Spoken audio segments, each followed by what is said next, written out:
I think there must be, even in the solar system, I would not be surprised if we find microbes on Mars or on some of the moons of Jupiter or Saturn where there's liquid water.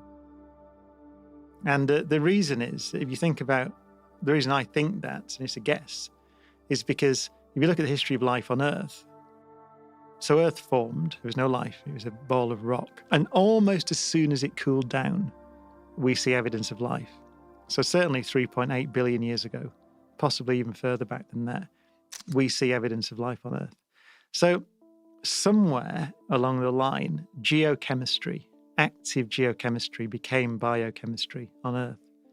And we have some idea, that if you get gradients of temperature and acid and alkaline and the conditions that are naturally present on the surface of oceans, then complex carbon chemistry spontaneously happens.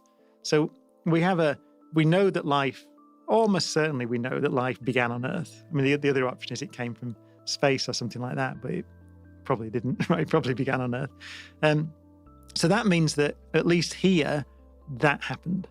And that we know that the conditions that led to the origin of life on Earth were present on Mars 4 billion years ago. And we know that they're present on Europa today. So I don't see that there's anything special. Life is just chemistry. The idea that geochemistry becomes biochemistry is not fanciful because it happened here. So I think that given the same conditions, it would be surprising to me if the same thing didn't happen, in that life begins.